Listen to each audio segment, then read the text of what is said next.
Marcelo Ebrard estuvo en la reunión plenaria de Morena y aseguró, precisamente en la reunión plenaria de Morena en la Cámara de Diputados, que la relación con Estados Unidos es buena y negó que pueda existir una crisis por los reclamos que el gobierno de la 4T le ha realizado a las empresas de armamento de esa nación, así como la incertidumbre ante la eventual aprobación de la reforma eléctrica.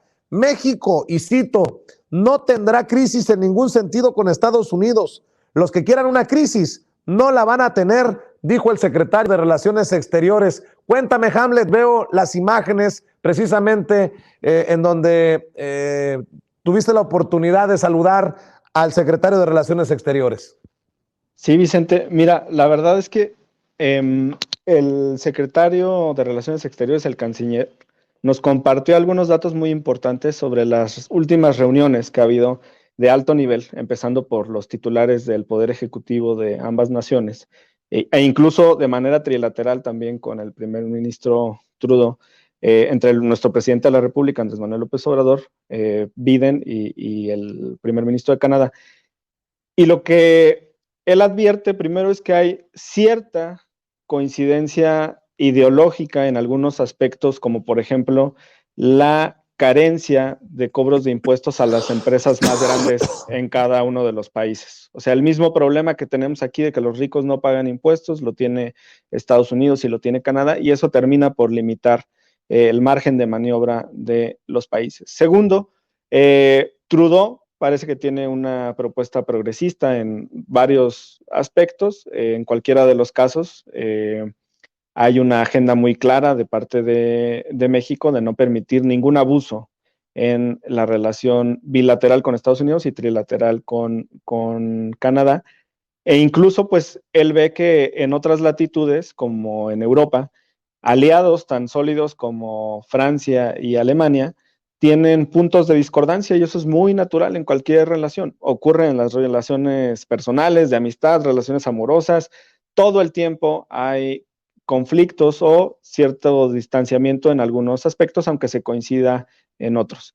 Y eso ocurre también en esta relación, por ejemplo, entre Alemania y Francia. Y lo que él nos compartía es, mientras que Francia realiza toda su apuesta energética sobre la energía nuclear, Alemania está impulsando una ofensiva muy, muy vigorosa para desincentivar ese tipo de inversiones y por ahí tienen algún conflicto energético siendo aliados en Europa. Entonces, la relación con nuestros socios es compleja, pero no hay ningún escenario catastrófico, no hay ningún escenario de rompimiento o de crisis, porque son más los puntos en los que coincidimos. Va muy bien la demanda que presentamos en tribunales en Estados Unidos, es bajo el concepto de negligencia, que quienes viven en Estados Unidos y nos ven, ustedes saben que esto se regula mediante el capítulo de torts, como negligence, y es uno de los tres, digamos, elementos o vicios esenciales que pueden existir en cualquier tipo de contrato. Entonces, él dice que hay un fundamento muy sólido para ir en contra de estas armadoras de municiones y armas en Estados Unidos. En otro de los puntos que compartió, pues es la posibilidad de que esta reforma eléctrica que estamos impulsando despierte algunas inquietudes de los inversionistas de Estados Unidos, pero el punto favorable es que por primera vez estamos listos para ir a paneles, que es un método de solución de controversias que está establecido por los propios tratados internacionales y por el propio TLC 2.0. Entonces, se iría a un arbitraje en cualquier caso y ahí pues la moneda está en el aire. Podemos ganar o podemos perder, pero ya no sería una derrota anticipada, sino algo que en todo caso tenga que determinar un panel arbitral. Y pues la verdad, muy bien su exposición, nos enteramos de muchas cosas que desconocíamos y nos animamos al saber que no existe ningún conflicto en la relación con Estados Unidos o con Canadá. Así es, Gerardo, dice el canciller, los que quieran crisis no la van a tener, no va a haber crisis con Estados Unidos.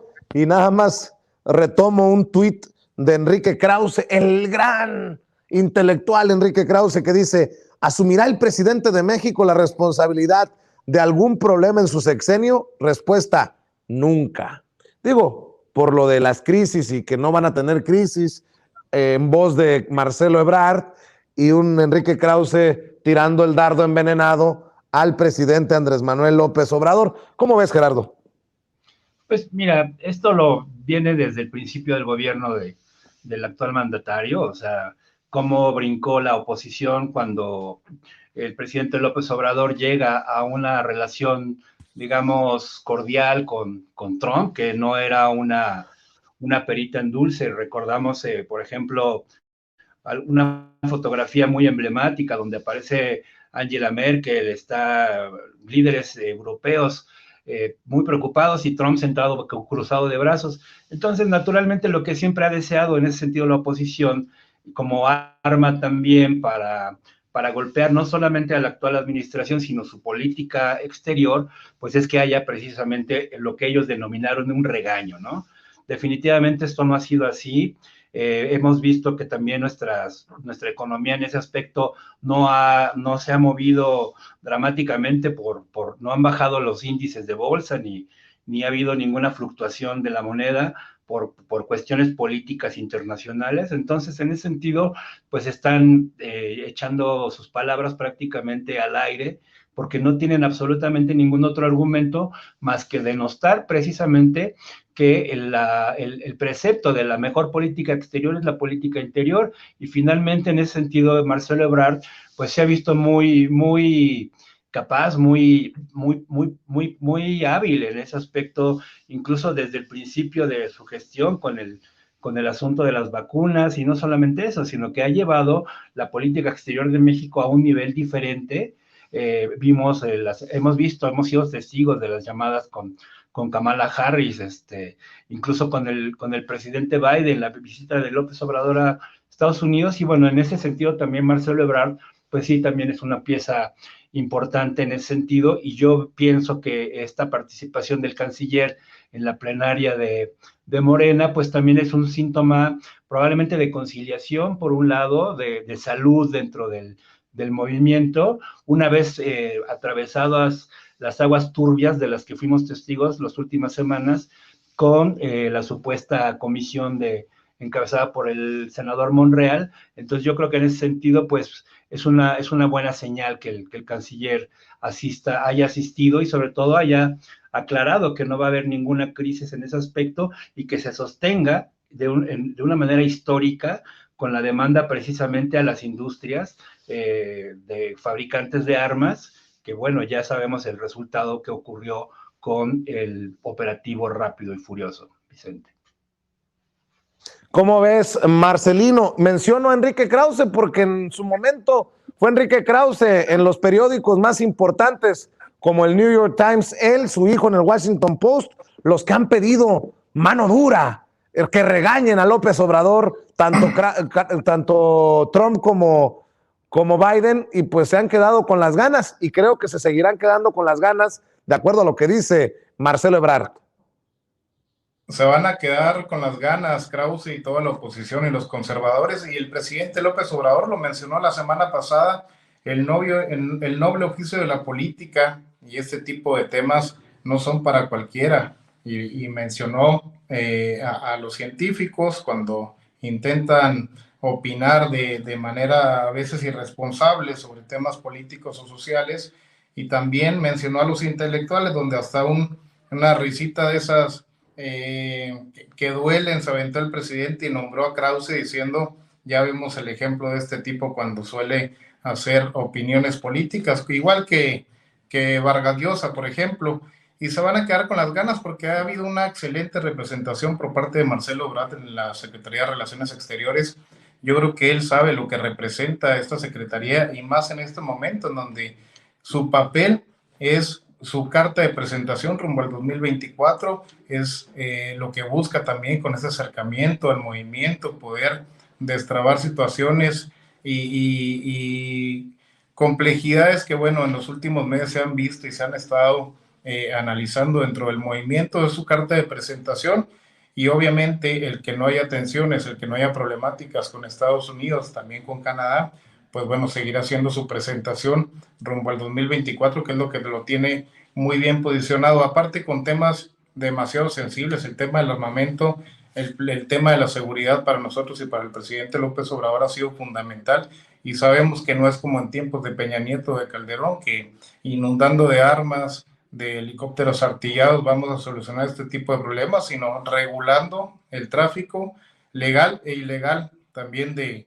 las armas, el armamento, las municiones que entran a nuestro país, que aquí en Chihuahua, al ser frontera, sufrimos bastante y que sabemos que es una de las principales causas de este grave problema que, bueno, seguimos afrontando desde el trabajo social, desde el trabajo que el gobierno de México ha desarrollado también con los programas sociales, combatiendo la pobreza, la marginación, dando oportunidad a los jóvenes, a todos los sectores que históricamente estuvieron marginados, bueno, de tener una opción social, una opción legal para vivir, pero también se requieren este tipo de acciones que, aunque sean fuertes, el canciller se ha mantenido firme. Y también en el tema de la reforma eléctrica, pues bueno, dándoles a conocer los pormenores y expresando el gobierno norteamericano y los representantes, no como el exrector de la UNAM, que parece que no comprende mucho del tema, pero ellos saben que ese 46% para los privados es muy buen negocio. Querido Marcelino Gómez Brenes, ¿por qué no cerramos invitando a la gente para que te apoye en redes sociales, por favor? Muchas gracias, Vicente. Te mandamos otra vez un abrazote desde Chihuahua y estamos en Facebook, Twitter, Instagram y YouTube como Marcelino Gómez Brenes desde Chihuahua. Un abrazote, Gerardo Hamlet, a sus órdenes. Muchas gracias, Marcelino. Gerardo, paramos aquí esta mesa de diálogo también con la invitación para que te apoyen en redes sociales, maestro. Por supuesto que sí, querido Vicente. Me pueden encontrar en @pleroma0 con Z en Twitter y en mi página de YouTube, en mi canal, Gerardo Villegas Editor. Muchas gracias. Un saludo también al diputado Hamlet y también a Marcelino, por supuesto a todo el público y a ti también, querido. Muchas gracias, Gerardo Villegas. Y bueno, Hamlet Almaguer, diputado, cerramos invitando también a la gente para que esté al pendiente en tus redes sociales de de las preguntas que les haces a esos en el Parlamento abierto y les pones una friega. Muchas gracias, Vicente, gracias a Gerardo, muchas gracias también a Marcelino. Sí, me pueden encontrar en Twitter como Hamlet-Almaguer y en Facebook e Instagram como Hamlet Almaguer. Estamos abiertos a todas sus propuestas, todas sus inquietudes o preguntas que quieren que realicemos en el Parlamento abierto. El Parlamento continúa mañana a las 9 de la mañana y solamente decirles que en la plenaria de Morena también contamos con la presencia de nuestro secretario de Gobernación, Adán Augusto López, del presidente nacional de Morena, Mario Delgado, y del titular de la UIF, Pablo Gómez, quien está interviniendo en este momento. Cerraremos con la presentación también del secretario Meyer. Ojalá en otras oportunidades tengamos ocasión para comentarles también sobre los temas relevantes que se trataron en la plenaria. Y seguirá mañana la plenaria de 9 a 3 de la tarde y con mucho gusto les informaremos al respecto. Que tengan muy buena noche. Pues ahí te estaré buscando. Acéptame un chascarrillo para cerrar, Hamlet. A ver. ¿Sí? Dale. A mí se me hace que con esa candidatura que le dieron al diamante negro, por eso te rasuraste, te cortaste el cabello, te pusiste. Digo, la competencia anda cabrona. No te creas, diputado, no te creas. Te mando un abrazo. Gracias, diputado. Gracias, Marcelino. Buenas tardes, buenas noches. Muy bien. Buenas noches. Bueno, siempre con buen humor.